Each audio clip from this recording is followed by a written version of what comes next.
नमस्कार दोस्तों, मैं हूं रेखा। आप सभी का स्वागत करती हूं आपके अपने YouTube चैनल पर। दोस्तों, आज की वीडियो में मैं आपको संतोषी माता के व्रत की संपूर्ण पूजन सामग्री बताने वाली हूं। अगर आप इसे नोट करना चाहें तो कागज़ पेन लेकर इसे नोट भी कर सकते हैं, ताकि आपको व्रत करने में आसानी हो, सुविधा हो और व्रत वाले दिन आप कोई भी गलती ना करें। कोई भी हम व्रत करते हैं तो एक दिन पहले ही व्रत की जो भी नियम है, व्रत की जो भी पूजन सामग्री है, उसका हमें पहले से ही पता होना चाहिए, तभी हमारा व्रत है वो पूर्ण होता है। संतोषी माता का व्रत करने के लिए सबसे पहले एक लकड़ी का पाटा, चौकी, मेज जो भी आपके घर में अवेलेबल हो आपको वो लेना है। उस पर बिछाने के लिए लाल रंग का कपड़ा और संतोषी माता की मूर्ति, फोटो या तस्वीर आपको ले लेनी है। कोई भी व्रत करते हैं, पूजा करते हैं तो गणेश जी की पूजा सबसे पहले की जाती है।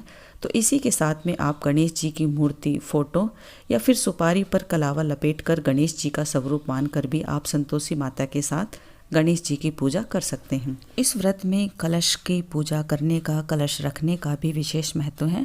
तो आपके पास पीतल का, तांबे का जो भी कलश आपके घर में है, आपको एक कलश लेना है। कलश में डालने के लिए 1 रुपये का सिक्का, हल्दी की गांठ और एक सुपारी आपको कलश में डालने के लिए ले लेनी है। इसी के साथ ही आपको कलश पर लगाने के लिए आम या अशोक के पंच पल्लव आपको ज़रूर लेने हैं। अगर आपको मिल जाते हैं तो अवश्य लें, अगर नहीं मिलते हैं तो बिना पंच पल्लव के भी आप पूजा कर सकते हैं। संतोषी माता का पूजन करने के लिए, भोग लगाने के लिए गुड़ और चने का प्रसाद संतोषी माता को बेहद ही प्रिय है। आप गुड़ और चने का प्रसाद जरूर लें। इसी के साथ में आप केला रख सकते हैं या फिर आप अपने घर पर बनाकर खीर और हलवा भी आप रख सकते हैं, लेकिन आपको गुड़ और चने का प्रसाद अवश्य ही रखना है। इसके साथ ही आपको संतोषी माता को चढ़ाने के लिए लाल रंग के फूल या गेंदे के फूल आपको अवश्य ही लेने हैं।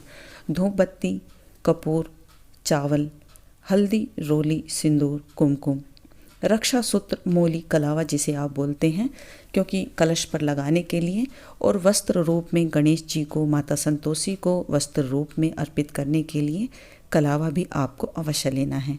माता रानी को लाल रंग की चुनरी आपको अवश्य लेनी है। अगर आप सौभाग्यवती स्त्रियां हैं तो 5, 7 या 16 श्रृंगार का सामान भी आप व्रत की शुरुआत में या व्रत के उद्यापन वाले दिन आप चढ़ा सकते हैं। इसी के साथ में आपको गौ माता का शुद्ध देसी घी लेना है। दीपक पीतल या तांबे का जो भी आप प्रज्वलित करना चाहें वो कर सकते हैं। अगर आप मिट्टी का दीपक लेते हैं तो आपको प्रत्येक शुक्रवार को दीपक चेंज करना होगा। दीपक में रुई बाती लगाने के लिए या फिर आप कलावे की बाती भी संतोषी माता के समक्ष लगा सकते हैं।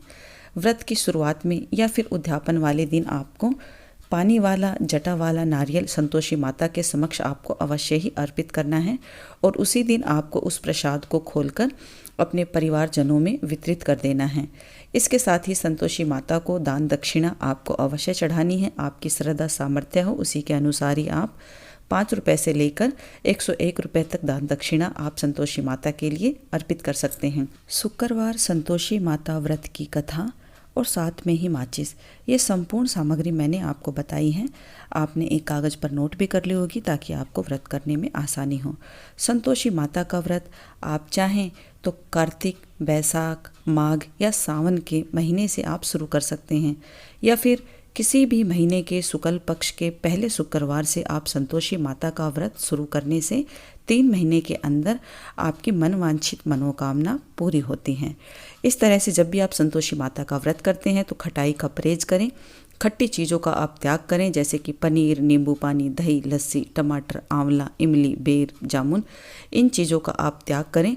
इन चीज़ों को आप अपने हाथ से किसी दूसरे को भी ना दें, और जिसको भी आप संतोषी माता का प्रसाद देते हैं वो बड़ा हो, समझदार हो, ताकि वो खटाई ना खाएं।